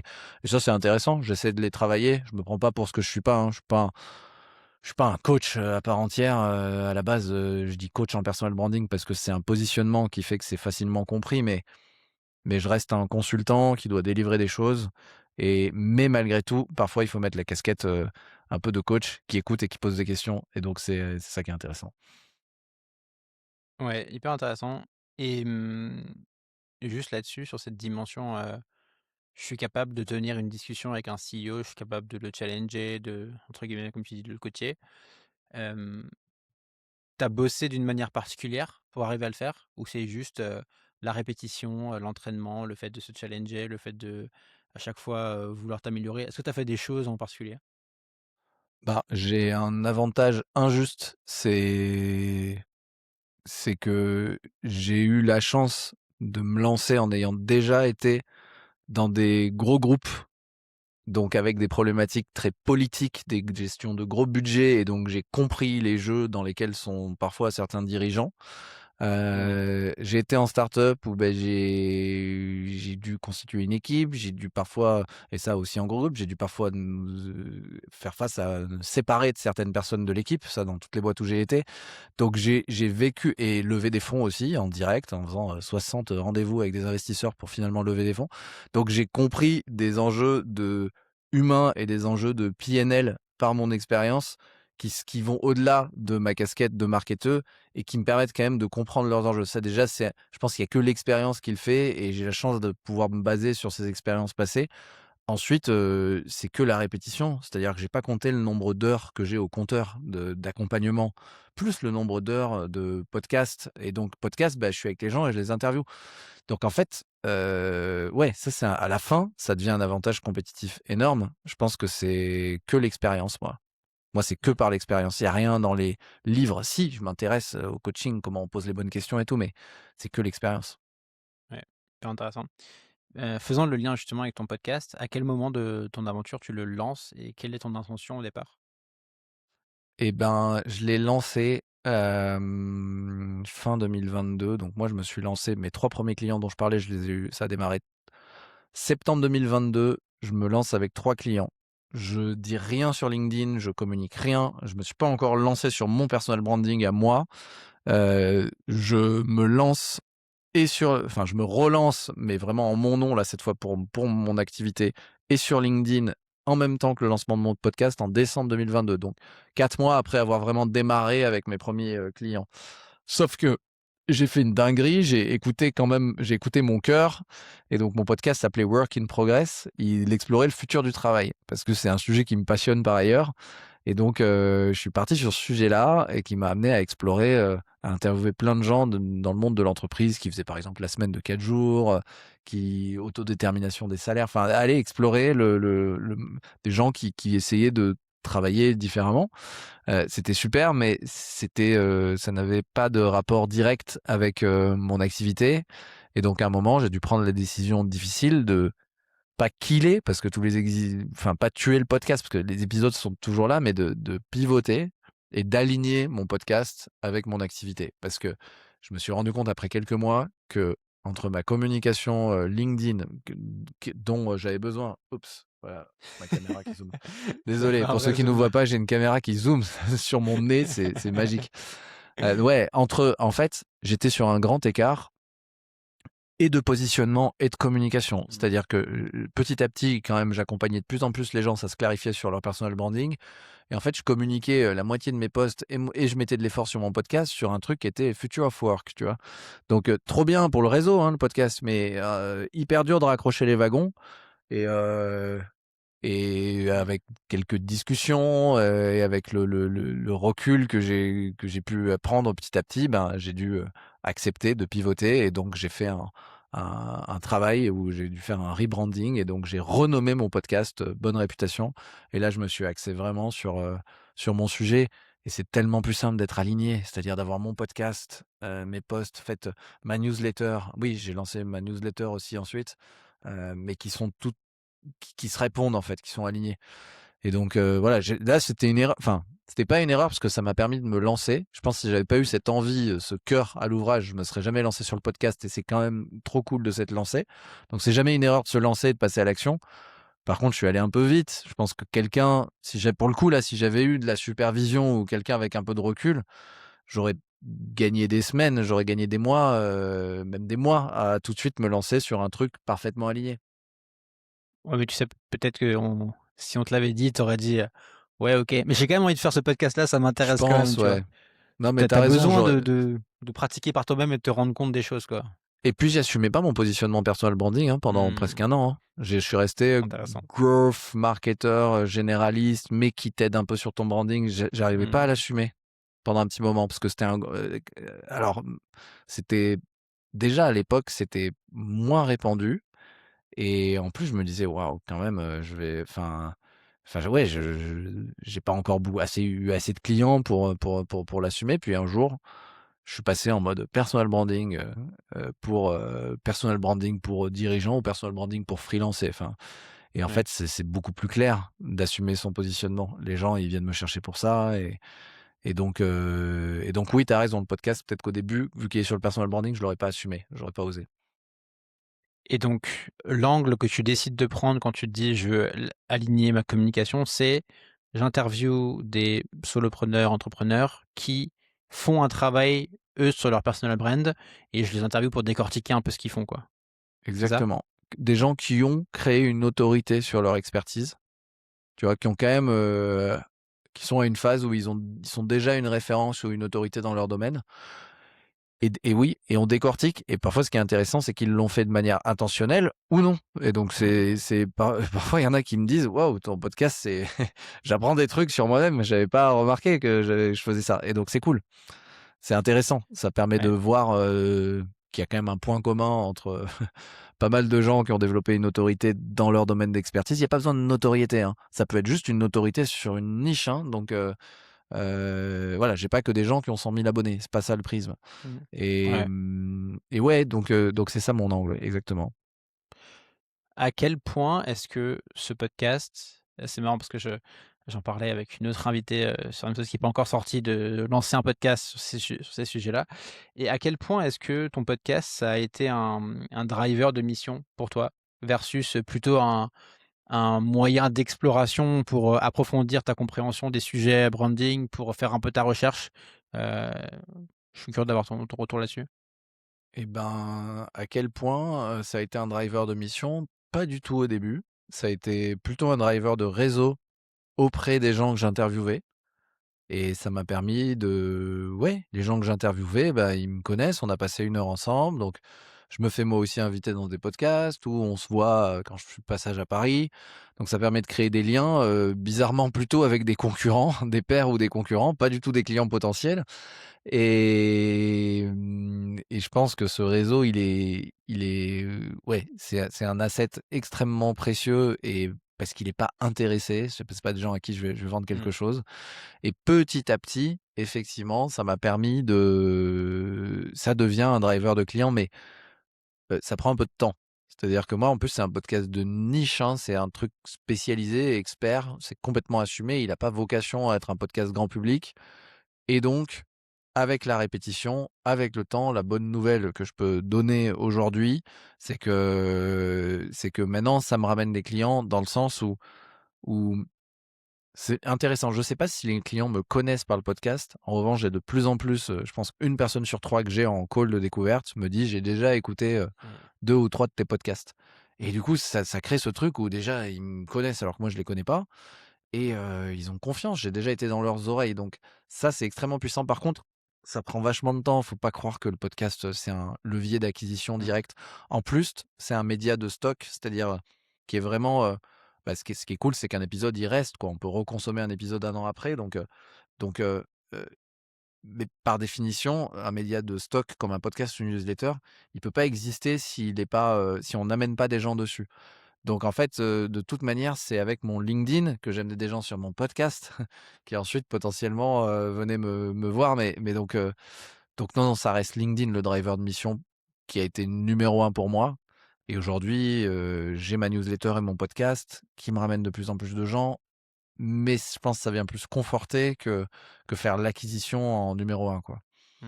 Ouais, c'est un très bon outil de nurturing pour des gens qui t'ont déjà Ouais, découvert et qui vont, bah, comme tu dis, consommer du contenu, exactement. plusieurs semaines, plusieurs mois et en fait, tu restes dans leur tête, tu restes top of Ouais. mind et le jour où ils veulent passer à l'action, c'est à toi qu'ils pensent et c'est vers toi qu'ils vont voir, quoi. Mon rêve, ce serait d'être que sur, d'arriver à switcher, d'être plus du tout dépendant de LinkedIn, et Mmh. d'avoir que ma visibilité et mon acquisition sur mon podcast et ma newsletter. Parce que c'est quand même génial, c'est asynchrone. Tu fais le truc, tu le postes à un moment, c'est programmé. T'as pas besoin d'être sur les réseaux. Moi, il faut savoir, une grosse, incohérence chez moi, je déteste être sur les réseaux sociaux. J'adore écrire, j'aime bien le jeu qu'il y a derrière et les Mmh. mécaniques marketing, mais mon rêve serait de ne pas avoir à être collé sur LinkedIn à un écran, à faire des commentaires et cetera, à juste être dans la création du contenu. Donc ça, j'aimerais bien, mais ça prend vachement de temps. Je préfère le dire aux gens, je pense que toi, c'est quelque chose que tu peux partager aussi. Ouais, il faut bien se dire que, enfin, entre, trouver l'invité, faire les recherches, l'enregistrer, enfin oui, il faut être prêt à dédier au moins, une demi-journée par épisode, quoi. Voire même plus si tu le fais en présentiel, donc Exactement. tu te déplaces, il faut booker un studio, il y a des coûts, enfin je trouve que tu vois, j'avais noté une question, un peu rigolote, mais enfin, pas rigolote, mais, tu vois, là, j'ai dû faire une vingtaine d'épisodes, donc que Ouais, des freelances qui vendent des services d'écriture, donc soit du ghostwriting plutôt comme ce que tu fais ou alors du copy, de la rédaction. Et je crois que alors j'ai pas la stat exacte, mais à vue de nez, la moitié de mes invités ont eu un podcast à un moment, tu OK, vois? Je trouve que ça dit intéressant. quand même quelque chose de l'importance du format, de ce que ça apporte et ouais, il y a un peu un truc de tu as un biais pour l'action, quoi. Tu fais des choses, tu tentes des projets, tu vas faire un podcast, tu fais une newsletter, tu fais du LinkedIn et en fait, tu crées un mouvement dans ta vie et qui fait que ça devient des opportunités, quoi. Ah, c'est ouais, enfin, en tout cas, j'y crois. Intéressant comme stat d'ailleurs, mais oui, j'y crois beaucoup. Faudrait voir si c'est pas une stat partagée par beaucoup d'entrepreneurs, même au-delà du ghostwriting ou de l'écriture, mais oui, ça met en mouvement, quoi qu'il arrive. Il y a que des trucs bien qui peuvent sortir de ça. Tu vas à la rencontre des gens. Le podcast, c'est génial, hein. Moi, je reviens sur le premier Mmh. truc, c'est, une autori enfin, c'est un prétexte pour aller rencontrer des gens, donc ça peut que aider. Je pense que c'est après, ce qui est très dur, c'est pour auditrices, auditeurs qui nous écoutent, c'est que c'est effectivement, ça prend tellement de temps qu'il faut savoir, le continuer, en fait, et c'est très Ouais. dur de continuer. On peut vite se décourager parce que comme ça n'amène pas d'émission tout de suite, bah, faut arriver à continuer, pour autre chose que ça. Ouais, bah, tu sais, tu la stat qui dit que, je crois que si tu fais plus de 21 épisodes, tu es dans le top 1% déjà en termes de Je rythme de pense, ouais. publication, quoi. Donc, Ouais, je et du coup, ça pense. m'intéresse, parce que je voulais te demander aussi, toi, ton infrastructure de contenu aujourd'hui, à quoi elle ressemble pour faire tout ça? Je sais que c'est un énorme travail pour être présent sur LinkedIn, pour faire une newsletter, pour faire du podcast. En fait, tu tous les jours en train de poser une pierre et je suis curieux de savoir, toi, à quoi ça ressemble ta semaine? Comment tu t'organises? Comment est-ce que tu structures tout ça, tous ces éléments entre eux? Ouais, moi, mon infrastructure infrastructure de contenu, puis comment je m'organise. Contenu, j'ai LinkedIn, podcast et newsletter. LinkedIn, c'est mon flux, c'est ce qui m'amène de la visibilité, instantanée et c'est là où j'ai la plus grosse audience. J'ai 27 000 abonnés, je crois, mais qui sont vraiment des abonnés qualifiés. J'ajoute quasiment personne, donc c'est que des gens qui viennent par mes contenus normalement. Donc ça, LinkedIn, c'est mon flux. J'ai fait 2 à 3 posts par semaine, mais c'est pas pérenne, quoi. Enfin, LinkedIn, déjà, c'est pas mon audience un post, on sait très bien qu'il périme, il fait de la visibilité, mais au bout d'une semaine, c'est terminé, quoi. Donc voilà, LinkedIn, très important, c'est mon fil rouge, c'est du flux, c'est ce qui me permet de rester dans la tête des gens, de faire de la visibilité, de me faire connaître surtout de me faire connaître par des nouvelles personnes. Après, et donc ça, c'est 2 ou 3 posts par semaine. Après, j'ai un épisode, idéalement toutes les semaines, de podcast avec un coup un épisode d'interview, un coup un épisode solo. Et newsletter, idéalement, j'ai une newsletter toutes les 2 semaines. Et donc, c'est vrai qu'en termes de contenu, je suis à 2 à 3 posts LinkedIn par semaine, un épisode de podcast et une demi-newsletter. Mais c'est ça mon infrastructure. Dans la réalité, 2 à 3 posts par semaine LinkedIn, je les tiens. Podcast, parfois, il y a un trou. Cette semaine, il y a un trou. Et j'ai appris à me dire que c'est OK. C'est pas bien, mais dans mon idéal, il faut que j'arrive à tenir les 1 par semaine, mais parfois, c'est OK. C'est comme ça. Et newsletter, là, en ce moment, je fais plutôt toutes les 3 semaines que toutes les 2 semaines. Donc déjà, par rapport à mon idéal et ce que je délivre réellement, voilà, il y a déjà un petit gap. Par contre, je lâche pas, parce que j'aime bien, et cetera. Donc voilà, j'ai une flexibilité, existentielle, mais je lâche pas. L'orga, moi, c'est assez simple. J'ai plutôt mes clients en début de semaine, lundi, mardi, mercredi. Avec plutôt le matin la prod pour mes clients, tous les préparations des sessions ou alors du ghostwriting justement, et l'après-midi les rendez-vous. Et en fin de semaine, j'ai quoi qu'il arrive, vendredi matin normalement, j'ai 2 ou 3 heures pour mes posts de la semaine suivante. Et le vendredi après-midi normalement est dédié à mon podcast, c'est-à-dire soit enregistrer des épisodes solo, soit faire de l'interview. La newsletter, toutes les 2 semaines, c'est, c'est pas le vendredi, du coup, ça intervient plutôt le jeudi souvent, le jeudi matin ou le mercredi matin, et c'est pour ça que parfois quand il y a des urgences, clients, ça me la fait décaler ou sauter, donc ça, c'est un défaut dans mon orga. Mais voilà, ouais, du coup, ça se structure en prod, je suis à ouais, je pense une journée par semaine en prod et en distribution, parce que ça prend du temps, je me bloque 1 heure par post LinkedIn et donc je suis à 2 à 3 heures de distribution par semaine, sachant que je fais potentiellement une demi-heure au moment de mon post LinkedIn où je suis là, je réponds un peu, puis j'y reviens un peu de manière sporadique, quoi. Là, par exemple, j'ai fait que 2 posts cette semaine, LinkedIn. Franchement, j'ai passé une demi-heure pour le premier post, une demi-heure pour le deuxième. Ça m'a pas pris beaucoup de temps en distribution. J'ai tendance à être de moins en moins présent en distribution, c'est pas très bien. C'est-à-dire à réseauter, à répondre aux commentaires parce que j'aime pas trop être sur le réseau social. Mais c'est un temps qui prend ouais, c'est un truc qui prend du temps, quoi. Est-ce que, c'est un vrai truc, ce truc d'aller commenter des posts avant que tu publies et après que tu publies d'autres posts? C'est un truc que tu fais ça? Ou C'est est-ce un que truc c'est que je un fais. mythe, LinkedIn? Non, je pense pas que ce soit un mythe. Je pense que le LinkedIn est un réseau social et quand même, c'est quand tu postes et si tu es actif et que tu réponds, il y a quand même le truc de l'algo qui voit que tu es actif et que ça répond et du coup, il booste un peu ton post. Et si tu es en train de de commenter sur des posts d'autres personnes, et ben tu vas aussi plus facilement apparaître dans leur feed. Donc je pense qu'il y a quand même ce truc qui est pas un mythe, je suis quasiment sûr que non.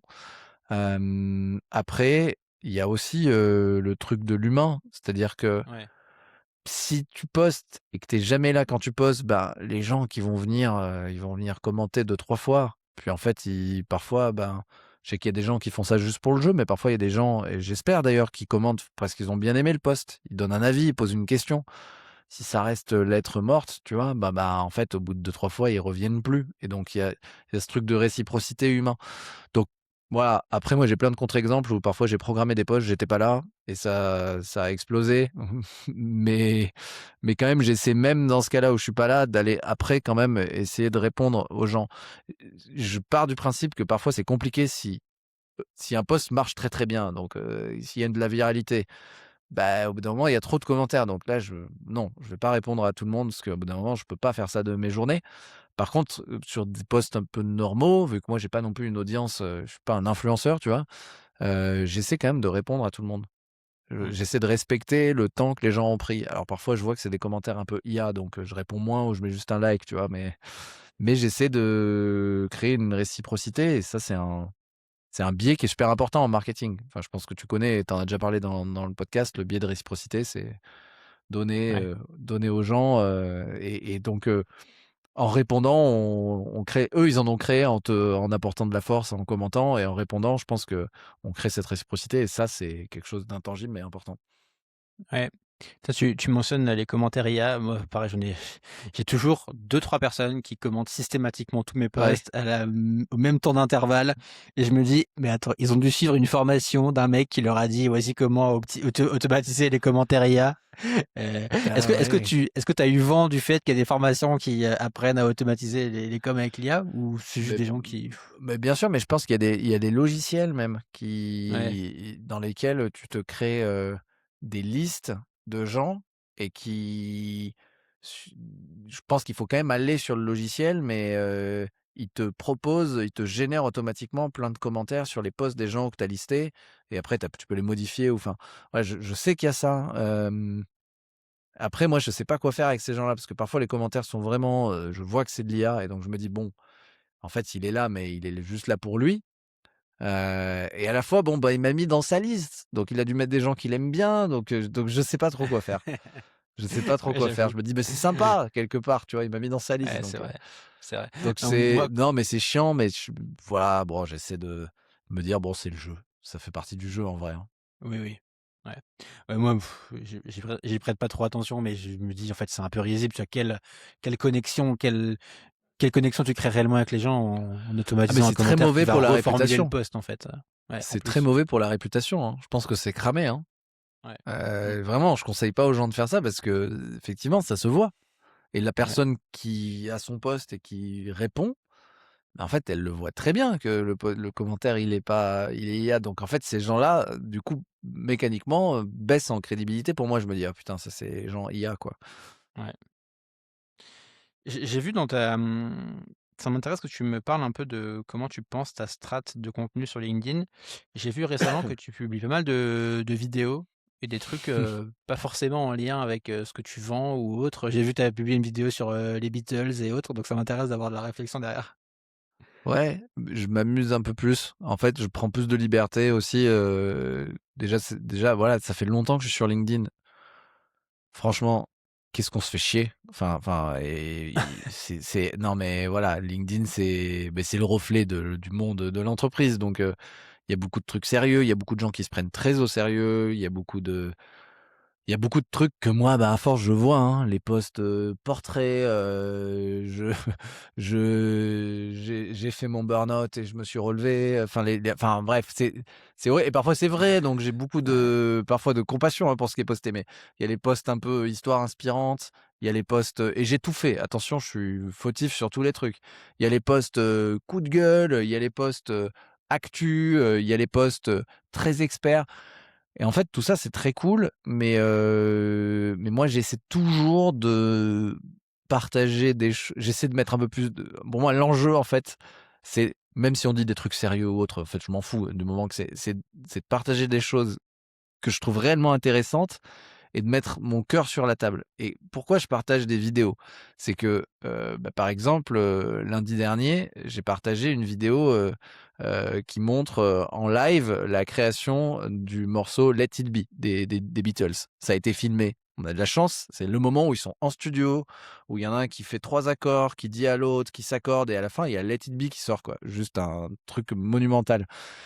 Et je l'ai pas posté juste pour me faire plaisir. C'est vrai, ça fait longtemps ce que j'avais vu cet extrait. J'avais vu, c'est tiré d'un documentaire d'ailleurs. Et donc, celui-là, ça fait longtemps qu'il était dans ma tête, ce post. Et à la fois, je m'éclate parce que j'aime bien le rock, j'aime bien les 60s, j'aime bien les Beatles. Et donc, c'est avec le cœur que je le fais. Ça fait partie de moi. J'aime bien la musique et tout. Donc, ça dit quelque chose de moi. Et à la fois, j'y vois un lien. J'ai essayé d'y mettre un lien, même s'il était subtil. Je suis d'accord que c'était pas un post très commercial sur le personal branding, mais dans ce post, qu'est-ce que ça raconte? C'est que le génie parce que là, les It Be, c'est du génie. Une prise de je faisais le parallèle quelque part avec une prise de parole, en fait. Le génie, il sort tout le temps du oui et, c'est-à-dire de John Lennon qui propose un truc, l'autre qui dit: «Ah ouais, c'est pas mal, attends, on ferait ça, et si on faisait ça, et si on faisait ça?» et jamais du oui mais. Et moi, c'est ça que je fais avec, les dirigeants. Alors là, c'était subtil, mais c'est que quand ils parlent avec moi, et ben, j'accueille tout ce qu'ils me disent, même si parfois je me dis: «Waouh, ils me racontent de la merde», ou alors je ne comprends rien, ou et si et je suis jamais dans le «mais», tu vois? Et je pense que c'est de ça, et moi, je suis ni John Lennon ni Paul McCartney, mais de nos discussions avec les dirigeants en «oui» et sort une prise de parole qui va être pas du génie, mais au moins vraie. Et voilà, je pense que chacun a sa musique à jouer. Donc voilà, là, tu vois, je pars dans des trucs où effectivement aujourd'hui j'essaie de proposer des choses qui parfois, viennent du cœur et parfois sont un peu plus subtiles. Et il se trouve que, les Beatles, c'est un post qui était bien accueilli, tu vois? J'ai pas regardé, mais c'est un truc qui doit faire 50-60 000 vues, avec beaucoup de repartages, et je pense que ça me permet de me connecter aux gens, par les valeurs, par autre chose que la pure expertise.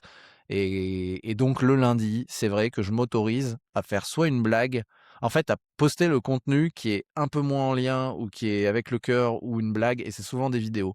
Donc, mais j'essaie toujours de faire un petit lien, parfois trop subtil, peut-être pour être Ouais. compris. Mais donc, oui, le lundi, c'est mon test à moi. C'est le truc de les gens, ils démarrent la semaine. Je me dis, soit je leur montre un truc un peu différent, soit je leur montre une blague, soit je leur montre un truc qui fait, voilà, les Beatles au début de la semaine, c'est peut-être plus sympa qu'un truc très expert. Et donc, c'est volontairement que je l'ai mis le lundi. Et s'il foire ce post, c'est pas grave, mais au moins, j'ai ce Mmh. truc-là. C'est un peu mon post en plus. Je me dis que j'en fais 2 dans la semaine, plus celui-là. Et ce que je remarque, du coup, insight, c'est que ce qui est très, très en vogue en ce moment, là, pour 2026, tu vois, c'est que ça marche très, très bien de prendre des extraits vidéo d'environ 1 minute, de les proposer. Ça peut être des extraits marrants, des extraits culturels, ou même un extrait expert. Alors souvent, il faut prendre dans ce cas une personne qui a une autorité dans son domaine. J'avais posté le lundi d'avant un post aussi qui a fait, je sais pas, beaucoup, beaucoup de vues, d'un expert, d'un chercheur en neurosciences, et puis même encore avant, d'une psychologue. Ouais. C'est ce genre de partage vidéo, en fait, si c'est partagé avec une digestion de l'information, donc je partage ce contenu et j'y mets mon point de vue, ça marche très bien. Alors c'est pas juste la vidéo comme ça partagée gratuitement, hein. C'est partage d'une vidéo drôle ou intéressante, ou etc., digérée avec son propre point de vue. Ça, c'est un format qui, en tout cas pour moi, marche, excellemment bien sur LinkedIn. Et donc, c'est une manière d'amener d'autres choses. Tu vois, je le fais parfois, j'écoute des podcasts, et si c'est un podcast vidéo, je vais rechercher le passage que j'ai bien aimé. Souvent, il est filmé sur YouTube, je prends le passage sur YouTube et je partage. Et ouais, j'aime bien faire ça, et ça marche bien.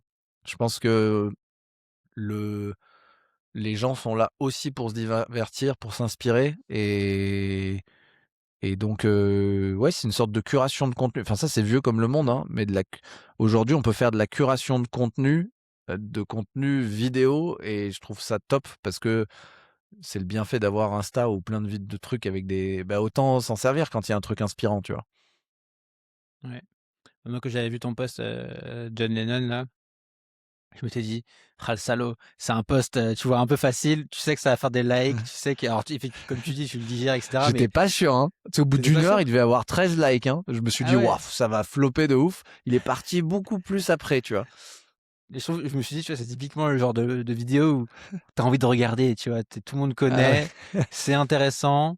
Tu te dis qu'il y a une petite idée, effectivement, il y a une petite leçon un peu créative, donc bah, on aime bien, tu vois? On aime bien ça et comme tu dis, c'est un peu, divertissant, mais en même temps, il y a un côté intéressant. Je trouve qu'il y a toute la recette pour faire un post qui va plaire et en fait, tout le monde en soi, peu importe ton métier qui t'est, peut kiffer la vidéo et donc te donner du reach et donc Ben, faire un peu c'est ton du ça, mais funnel, du quoi. coup, faut pas s'en priver. Moi, je pense qu'il faut que Je suis d'accord, j'invite les ouais, gens à partager les trucs qui les inspirent.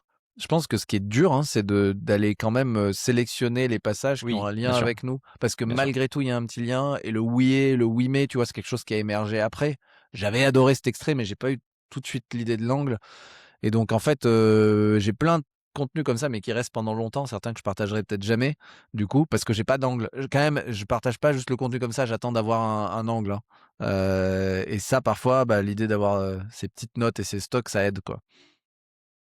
Ouais et ça me fait penser que dans un autre registre, mais c'est aussi pas mal ce que fait Thibault Louis. Tu vois, il va beaucoup rebondir sur des Ouais, trucs qu'il a vus ailleurs et il met, son point de vue, son opinion. C'est c'est une vrai. recette qui est intéressante. Ouais, ouais, c'est vrai que lui, il fait pas mal ça aussi, sur un ton souvent humoristique. Moi, ce que j'essaie, et je le fais pas tout le temps, je le fais pas pour forcer, mais c'est que les gens ont besoin de se marrer aussi. Et Ouais. donc, Mmh. quand il y a un truc un peu drôle, qui est rattaché à quelque chose d'intelligent, je trouve que c'est cool. Heu, En fait, il y a 2 modes de connexion avec les gens, hein. Le mode par l'expertise qui est très important, donc bien sûr que je fais des posts vidéo et parfois des blagues, mais bien sûr qu'en parallèle, je fais des posts experts qui parfois marchent beaucoup moins bien, mais c'est pas grave, j'ai besoin de faire des posts experts parce que ça me Ouais. passionne de partager ce que je sais. Et donc je me connecte et par l'expertise avec les gens et par les valeurs.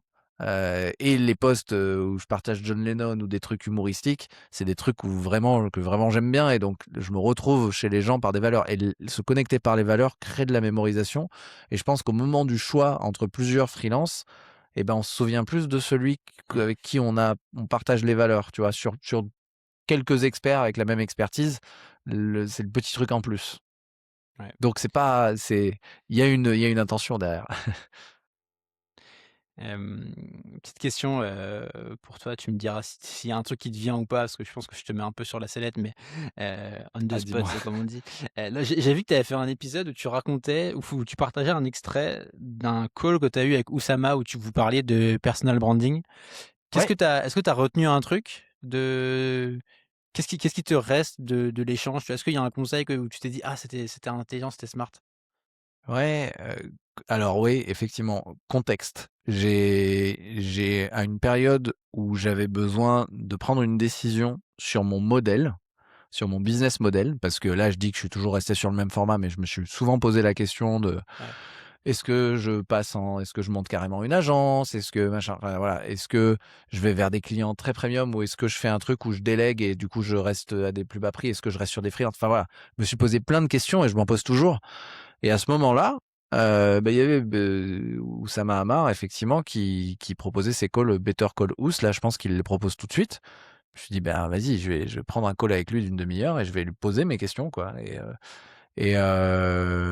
Bah, quoi qu'on dise du personnage, c'était super pour moi d'avoir une demi-heure de lui en mode focus qui avec tout son franc-parler, m'a analysé, décrypté des choses et donc je lui ai demandé à la fin, pas de remettre tout l'extrait, mais je lui ai dit: «Là, tu as dit des trucs intéressants, est-ce que je peux en prendre une partie pour le mettre dans mon podcast? Je pense que ça peut être intéressant pour les gens». Il m'a dit: «Mais oui, oui, vas-y, vas-y». Donc j'ai partagé une partie de ce call effectivement sur mon podcast. Et donc ce que j'ai partagé, c'est l'un des trucs qui me reste, c'est sur cet extrait-là, il racontait que et c'est intéressant que dans la culture française, c'est pas forcément en fait si tu veux vendre avec des prix élevés, le fait de mettre des prix élevés quand tu es freelance n'est pas du tout corrélé avec le fait d'avoir une très grosse audience. Et ça il me l'a fait un peu réaliser, tu vois? Il m'a dit: «Mais en fait, en France, dans la culture française, on valorise beaucoup ce qui est secret, ce qui est caché, ce qui a pas pignon sur rue». Il donnait l'exemple des banquiers d'affaires les plus prisés qui avaient pas pignon sur rue et il a raison un peu là-dessus et il disait: «Mais en fait, quelqu'un qui a une énorme audience, en fait, c'est quelqu'un qui a un positionnement plus masse et donc il va avoir plus de mal quelque part, quasiment, à vendre des choses chères». Lui disait il me disait: «Moi», parce qu'Oussama, il a une énorme audience, il me disait: «Moi, je peux vendre des calls à 300 balles, mais en fait, c'est ça mon positionnement logique avec mon audience». Et donc vouloir poursuivre son message derrière qui est intéressant, c'est que vouloir poursuivre la notoriété et de grossir au maximum son audience dans l'idée de vendre de plus en plus cher, c'est une erreur. C'est quelque chose qui est totalement illogique en fait et qui est pas vrai. Et ça, lui, il avait cette perspective parce que entre tous ses réseaux, il a 500 000 personnes qui le suivent. Et ça, lui, il m'a donné cette perspective que moi, j'avais pas parce qu'il a fait ce chemin. Donc ça, c'est un truc que je garde, c'est que le prix et la valeur qu'on te confère n'est pas du tout lié à la taille de ton audience et même Mm. parfois inversement corrélé. Donc ça, c'était intéressant. Et ouais, je pense que c'est le principal truc que je retiens de ce call avec lui. Qui, on revient sur réputation, notoriété. Hein. C'est pas parce que t'as pas une grosse notoriété que t'as pas une excellente Mm. réputation et que tu vas pas être, au contraire, pouvoir te vendre très cher. Et ça se passe beaucoup comme ça. Il y a des gens en fait qui sont invisibles et Ouais. qui ont une très bonne réputation et tous les gens qui bossent avec des clients très prestigieux et tous les gens se les passent et presque n'ont pas envie d'en parler, quoi. Enfin voilà, il y a ce truc aussi de réseau, etc. derrière. Donc ouais, c'était intéressant. C'était intéressant. C'est un truc que tu fais souvent d'aller chercher l'avis d'autres personnes quand tu as Bien une sûr, décision importante à prendre. bien sûr, bah carrément, je me fais tout le temps, j'essaie tout le temps d'avoir, alors pas tout le temps, pas en permanence, mais tout le temps d'aller chercher ailleurs. Depuis le début, j'ai beaucoup investi sur moi. Hein. Je sais pas combien en chiffres, mais j'ai fait. euh, je me suis fait coacher 2 fois par Ludivine Gilles en 2023 et Manon Tournant en 2025.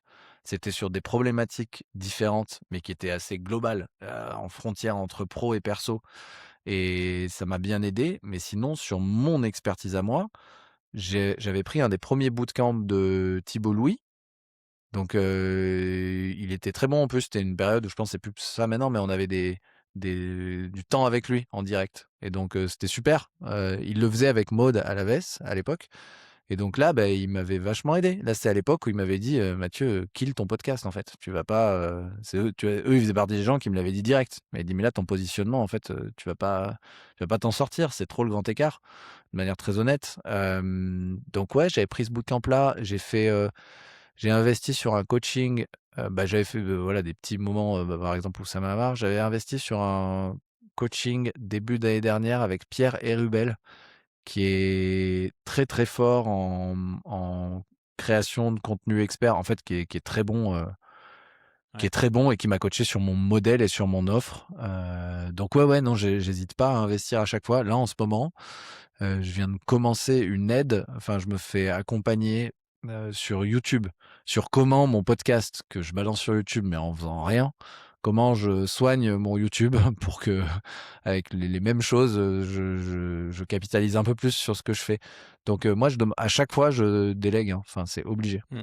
Et là, j'ai une Ouais. assistante, enfin, j'ai quelqu'un qui m'aide sur la partie agenda. Donc, je fais tout le temps et conseiller et aider. Ça, c'est indispensable. De toute façon, c'est une constante que je vois avec quasiment tous les invités du podcast. Et Mmh. systématiquement aller te remettre en question, aller chercher le palier d'après.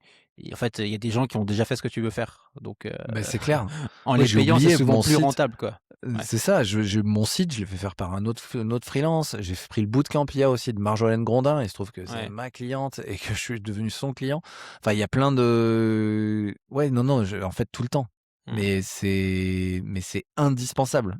C'est Ouais. enfin, tout seul, j'arriverai pas du tout. Non, c'est clair. J'ai une dernière question pour toi et après, et après on va se laisser. Ouais. Hem, j'ai vu derrière toi que tu as, le livre de Wait But Why. C'est une ref que j'aime Ah beaucoup, oui. de Tim Urban. C'est quoi un peu les références que tu aimes bien? Qu'est-ce que tu consommes? Qu'est-ce que tu lis comme contenu?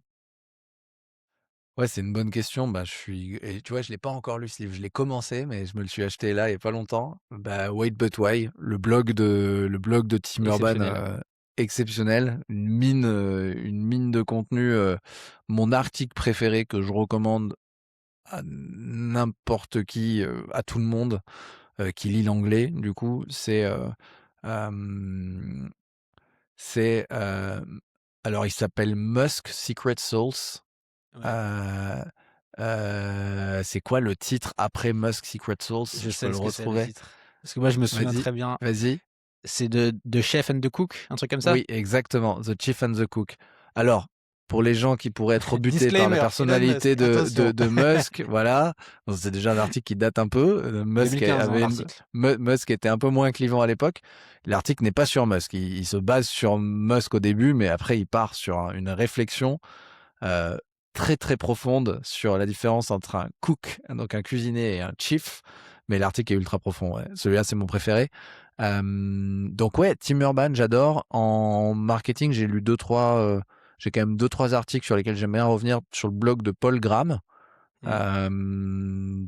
Paul Graham, qui est un des fondateurs du Y Combinator et qui est un peu ouais, un des prophètes du business, en tout cas tel qu'on en fait aujourd'hui, en tout cas des grands principes business, beaucoup dans les startups, mais qui sont même presque un peu mainstream maintenant. Donc Paul Graham, puisqu'on est sur une audience qui écrit, je pense que son article On Writing ou How to Write How to write, ouais. ouais, How to Write Properly ou je sais pas quoi, c'est des articles où en fait toutes les grandes règles de copywriting sont là. Donc Paul Graham pour ça. Et ensuite, un peu Simone Sinek, même là, ça fait un moment que j'ai pas lu. Et ensuite, moi, j'aime bien lire aussi des bons romans. Hein, donc, je me lis un peu des livres business de temps en temps, mais pas tant que ça. Mm. Pas tant que ça. J'aime lire des bons romans. Sylvain Tesson, j'adore ah ouais, en écriture. Son phrasé, sa manière de parler. En fait, il écrit comme il parle. Lui, pour le coup, je l'ai vu en conférence la semaine dernière parce que il est passé à Valence. Mais j'aime beaucoup son écriture. À Sylvain Tesson, c'est un aventurier qui écrit ses aventures. Et donc, je recommande La Panthère des Neiges, Dans les forêts de Sibérie. Mais sa manière d'écrire est incroyable. Et voilà, ça, c'est des romans, mais qui inspirent aussi pour la partie écriture. Et après, plein d'autres trucs. J'écoute beaucoup de podcasts aussi. C'est comme ça aussi que je me nourris. Je me nourris par les livres, mais beaucoup par les podcasts aussi. Et là, j'écoute des podcasts très T'écoutes quoi? populaires. Hein, Legend, Génération Do It Yourself. J'aime bien écouter des grosses personnes. Parfois, j'écoute des podcasts techniques, mais finalement, là, non, c'est plus du divertissement. Mais dans les podcasts avec des grosses personnalités, t'apprends toujours des trucs. T'apprends Ouais, toujours des trucs intéressants. Euh, donc, ouais, c'est comme ça que je m'inspire. Lecture et podcast. Mais pas que parfait. des livres business, sinon on se fait chier. Ouais. De toute façon, les livres business, j'ai l'impression que tu les lis beaucoup au début quand tu te lances, que tu découvres tout ça. Une fois que tu en as lu quelques-uns, tu te rends compte que bah, c'est Ouais, globalement toujours les mêmes concepts, t'as compris. Et après, tu as besoin de chercher de l'inspiration ailleurs, quoi. exactement, exactement. Merci Mathieu. J'espère que, ouais, merci à toi. J'espère que j'ai répondu à tes questions. C'était très bien. Les gens nous diront, Top. mais je pense que c'était très quali. Merci beaucoup. Bah, bon, bah, merci à vous, alors qui avez écouté pendant 1 heure et demie. Et 1h30, on avait pile 1h30, tu vois. n'oubliez pas de mettre 5 étoiles au podcast de Valentin, alors. Le podcaster. Je mettrai également les liens pour découvrir ton contenu en description. Ça roule. Ben, merci à toi. C'était cool.